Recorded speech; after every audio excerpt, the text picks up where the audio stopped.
ఇస్తున్నాను. आंध्र के मेरे प्यारे भाइयों बहनों, आप ये गलती कभी मत करना कि आंध्र में जगन की पार्टी और कांग्रेस पार्टी अलग है। ये दोनों एक ही है। एक परिवार के लोग ही दोनों पार्टी चला रहे हैं और ये उनकी मिली भगत है कि जो सरकार के प्रति गुस्सा है वो थोड़ा गुस्सा कांग्रेस की तरफ चला जाए ताकि एनडीए के लोगों को लाभ न मिले। तो ये दोनों की चालाकी है। ये दोनों एक ही चट्टे बट्टे के आजू बाजू है। कोई गलती मत करना। ఆంధ్ర రాష్ట్ర ప్రజలు మీరు గమనించవలసినటువంటి విషయం, ఇక్కడ కాంగ్రెస్ పార్టీ మరియు వైఎస్ఆర్సీపీ వేరు వేరు పార్టీలు కాదు. రెండు పార్టీలు కూడా ఒకే వరలో ఉన్నటువంటి ఖడ్గాలు. ఈ రెండు పార్టీలు ఒకే కుటుంబం నుండి వచ్చినటువంటి నాయకత్వం వహిస్తున్నటువంటి విషయాన్ని మనమందరం కూడా గమనించాలి. ఇక్కడ చాలా తెలివిగా వైఎస్ఆర్సీపీ మరి వారి మీద ఉన్నటువంటి ఏదైతే కోపం ఉంటుందో ప్రజల మనసుల్లో దాన్ని నెమ్మదిగా కాంగ్రెస్ వైపు మళ్లించడానికి చూస్తున్నారు. కనుక మీరు తెలివిగా అటు చీలకుండా మన ఓటు ఎటు పోకుండా మీరందరూ జాగ్రత్తగా ఎన్డీఏకే మీరు ఓటు వేయాలి.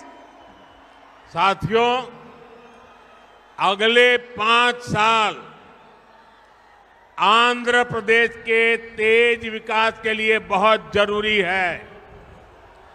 अगले 5 साल विकसित आंध्र की नींव मजबूत करने वाले होंगे।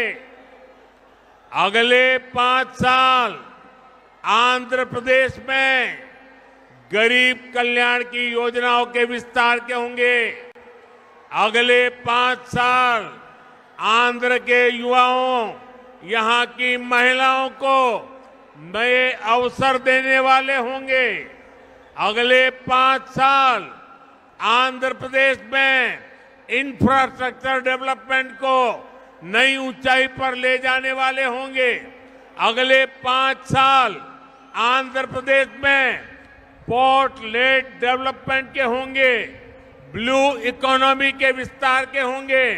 और इसलिए आपको डबल इंजन की सरकार के लिए आंध्र की विधानसभा में और दिल्ली में लोकसभा के लिए वोट करना है।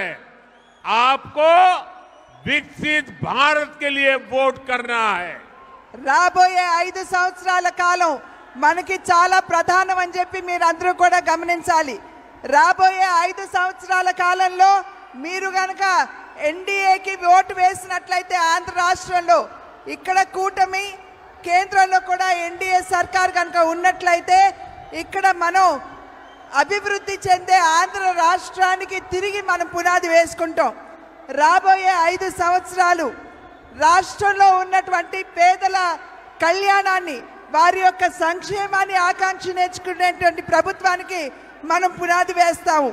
రాబోయే 5 సంవత్సరాల కాలంలో రాష్ట్రంలో ఉన్నటువంటి యువత మరియు మహిళలు వారికి కొత్త అవకాశం ఇచ్చేటువంటి ప్రభుత్వానికి మీరు పునాది వేస్తారు. ఈ రోజు మీ బిడ్డ మీదకి యుద్ధానికి వస్తున్నారు.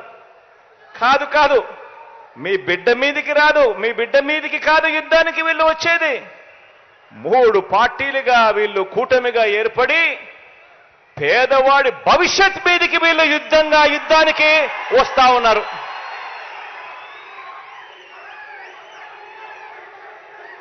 ఇదే ముగ్గురు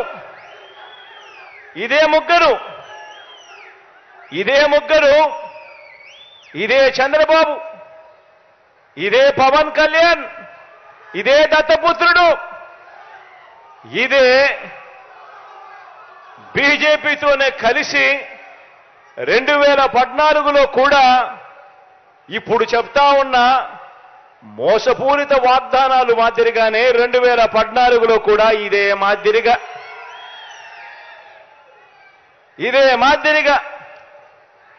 2014లో కూడా ఎన్నికలప్పుడు ఇదే ముగ్గురు ఒకటయ్యారు. ఇదే ముగ్గురు ఒకే స్టేజ్ మీద కూర్చున్నారు. ఇదే ముగ్గురు ఒక కూటమిగా ఏర్పడ్డారు. ఏర్పడిన ఏకంగా ఇదే పెద్ద మనిషి చంద్రబాబు నాయుడు గారు ఎన్నికల మేనిఫెస్టో అంటూ ఈ మాదిరిగా ఇచ్చి ఏకంగా చంద్రబాబు నాయుడు గారు సంతకం పెట్టి మరి ఈ మాదిరిగా ప్రతి ఇంటికి కూడా పంపించాడు ఈ పెద్ద మనిషి చంద్రబాబు గారు. ఇందులో ఈయన రాసిన మాటలు, రాసిన వాగ్దానాలు, రైతులకు రుణమాఫీ పైన మొదటి సంతకం చేస్తానన్నాడు. 87,612 కోట్ల రూపాయల రైతుల రుణాలు మాఫీ చేస్తానని చెప్పి ఎగనామం పెట్టాడు. పొదుపు సంఘాల రుణాలు పూర్తిగా రద్దు చేస్తానన్నాడు. ఏకంగా 14,205 కోట్ల రూపాయలు నా అక్క చెల్లెమ్మలను అడ్డగోలుగా మోసం చేశాడు. మహిళా రక్షణకు ఉమెన్ ప్రొటెక్షన్ ఫోర్స్ ఏర్పాటు చేస్తామన్నారు. మహిళా రక్షణకు ఉమెన్ ప్రొటెక్షన్ ఫోర్స్ కథ దేవుడెరుగు. విజయవాడ నగరంలో ఏకంగా కాల్ మనీ సెక్స్ రాకెట్ నడిపించారు.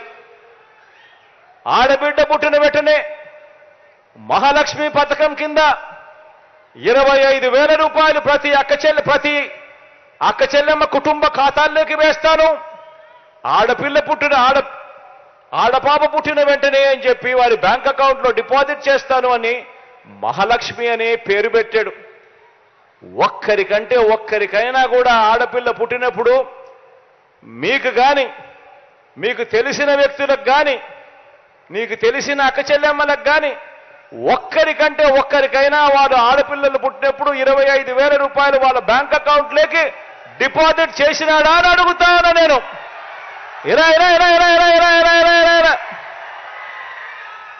ఇప్పుడు ఆపరేషన్ లేకుండానే మోకాళ్లకు ప్లాస్మా ట్రీట్మెంట్. మీ ఆర్థోపెడిక్ సమస్యలన్నిటికీ రోబోటిక్ టెక్నాలజీ ద్వారా తక్కువ ఖర్చుతో శాశ్వత పరిష్కారం. Free consultation. ప్రతి ట్రీట్మెంట్ పై 20% డిస్కౌంట్.